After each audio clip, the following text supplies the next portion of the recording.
बदतमीजी है ये। अरे तुम्हारी इतनी औकात थी ना, शोएब जवाई ये बदतमीजी है। आ जाना था, ये जूता मारते हम तुम्हें, तुम्हारी औकात इतनी है। ये देखो शामिल हो गए आप शोएब जवाई। अभी आप कह रहे थे ये पॉलिटिकल सफाई को आप सफाई से जोड़ रहे थे, ये देखो किस तरह से आप कर रहे हैं। ये धंधा चलने वाला नहीं है। इतनी कितनी शोएब जवाई मजबूर मत करिए मुझे आप। शोएब जवाई एक second, Shoaib Jawai this is not done. आप चर्चा करिए, तर्कों में बात करिए। आप जूता क्यों दिखा रहे हैं किसी पैनलिस्ट को? How dare you do that? आप तर्कों में बात करिए। अगर आपके पास तर्क नहीं है तो आप बोलिए शादाब चौहान मेरी मदद करो, लेकिन आप हिंसा की बात कर रहे हैं, आप जूता की बात कर रहे हैं। क्यों क्यों शोएब जवाई? यह आपकी पॉलिटिकल वैल्यू है? इतने बड़े शो में आकर यह काम करे जूता नीचे रखो अपने पहले। करना चाहते थे वो नहीं कर पाए। देखिए आप गुंडे नहीं है शोएब जवाई कहीं के। शोएब जवाई कहीं के गुंडे नहीं है आप। जो ये करना चाहते थे वो नहीं कर पाए मेरे कारण, उसका दर्द है। क्योंकि ये यमुना संबित पात्रा को मैंने एक second, Kapil Mishra hold on, Shoaib Jawai hold on, audio down करिए, ऑडियो डाउन करिए संबित पात्रा। देखिए अमीश भाई, मुझे थोड़ा सा आप 20 सेकंड अनइंटरप्टेड कहने दीजिए। अमीश भाई, तर्क होना, कुतर्क होना, वितर्क होना, ये सब कुछ जायज है, डिबेट में चलेगा। मगर डिबेट में जूते पकड़ करके किसी पैनलिस्ट को जूते चाटो तुम यहां पर इस प्रकार के शब्दों का प्रयोग करना, आखिर इतने बड़े बड़े चैनल में जैसे बच्चे देखते हैं, हमारे घर की माएं देखती हैं, हमारी बहनें देखती हैं, हम क्या संस्कार सिखाएंगे लोगों को? मुझे माफ करिएगा अमीश भाई, इस प्रकार के अनपढ़ जाहिल लोगों को अगर टीवी में बुला करके हम इनका महिमा मंडन करेंगे तो भविष्य इस देश का ठीक नहीं है। ऐसे लोगों को आप डिबेट पे मत इनवाइट करिए। ये मुस्लिम स्कॉलर है, ये मुस्लिम समाज के नाम पे धब्बा है, धब्बा। कौन सा मुस्लिम स्कॉलर जूते उठाकर बात करता है? कौन सा मुस्लिम स्कॉलर जूते उठाकर बात करता है? ये स्कॉलरशिप है, ये जूता उनका सर्टिफिकेट है, ये जूता उनकी स्कॉलरशिप का सर्टिफिकेट है। ऐसे स्कॉलर की आवश्यकता किसी नेशनल चैनल को नहीं होना चाहिए। अमीश जी, मैं आपसे सविनय निवेदन करता हूं कि इस प्रकार के छुटभैया नेता, इस प्रकार के अनपढ़ नेताओं को आप तत्क्षणात चैनल से बाहर करिए ताकि एक सबक इन लोगों को हो, नंबर 1। नंबर 2, अमीश भाई, दुखद है हिंदुस्तान में चर्चा क्या हो रहा है? हिंदुस्तान में चर्चा हो रहा है कि हम हिंदू ISIS और बोको हराम हो गए हैं। औरंगजेब महान था, और यहां एक पैनलिस्ट बोल रहे हैं औरंगजेब महिलाओं को कितनी इज्जत करता था।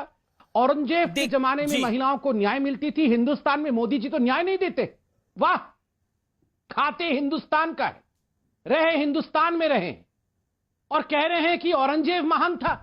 और ये मणिशंकर अय्यर कह रहा है कि महाराणा प्रताप के नाम पे सड़क नहीं है। शुक्रगुजार हूं मैं, ये सड़क अकबर के नाम पे है। और देखिए, इन्होंने जानबूझ के वो सड़क अकबर के नाम पे रखा, महाराणा प्रताप के नाम पे नहीं रखा। आज ये बहुत बड़ा खुलासा हुआ है। आप कांग्रेस के नेहरू के जमाने से सोच को देखिए कि हम तुष्टिकरण की राजनीति के अंतर्गत महाराणा प्रताप को दरकिनार कर देंगे, उनके नाम पे सड़क नहीं रखेंगे। जिस सड़क पे कांग्रेस का दफ्तर खुलेगा वो सड़क अकबर का होगा, वो उसके बगल वाला सड़क औरंगजेब का होगा। धिक्कार है इन देश के गद्दारों का, और इन देश के गद्दारों पे हम डिबेट करेंगे, इनको हम शालीनता से भाई पुकारेंगे। और शादाब भाई, कितने अत्याचारी थे ये औरंगजेब और कितने अत्याचारी थे ये बाबर के वंशज, उसे आपको बताने की आवश्यकता नहीं है। आपके नाम के आगे चौहान लगा हुआ है। मैं जानता हूं आप अपने पूर्वजों से बात नहीं कर सकते हैं, मगर आप ध्यान करके सोचिए आपके पूर्वजों को क्या नहीं सहना पड़ा होगा, क्या नहीं सहना पड़ा होगा।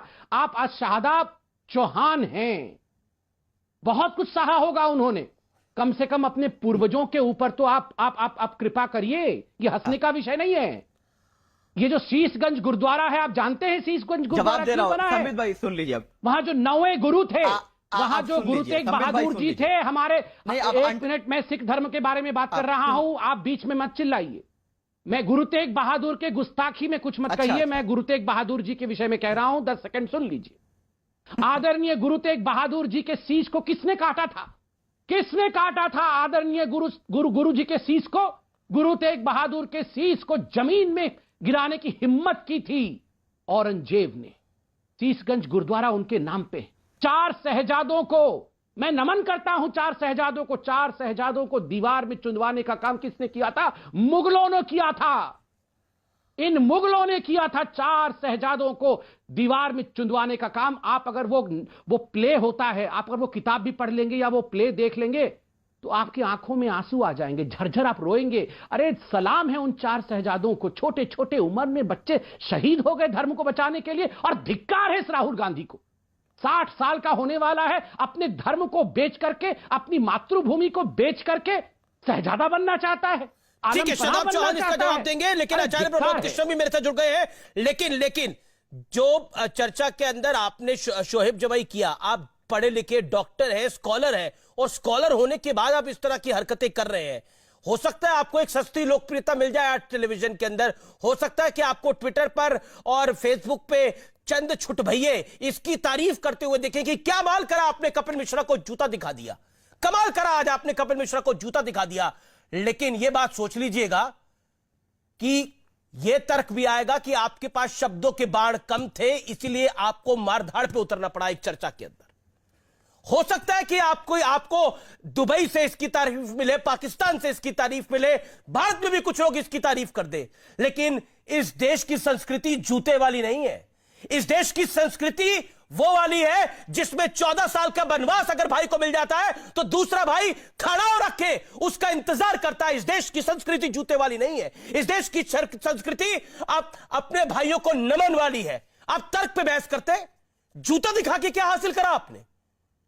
आप कितने भी कठोर शब्दों का इस्तेमाल करें, लेकिन violence on debate is unacceptable to Amish Devgan. आपने अगर ऐसा कोई और नेता भी करता, कोई और पैनलिस्ट भी करता, मैं उसको भी यही कहता। मेरा निवेदन है आज के बाद किसी टेलीविजन चैनल पर इस तरह का मत करिएगा, खासतौर पे मेरे कार्यक्रम पर तो, और न्यूज 18 के किसी चैनल पर। मैं रुक करता हूं अब आचार्य प्रमोद कृष्णम का। आचार्य प्रमोद कृष्णम और कपिल मिश्रा, मैं आपके पास भी आ रहा हूं। आचार्य जी, कांग्रेस पार्टी को हो क्या गया है? हिंदुत्व के बारे में सवाल खड़े कर रही है और मुगल काल को अपना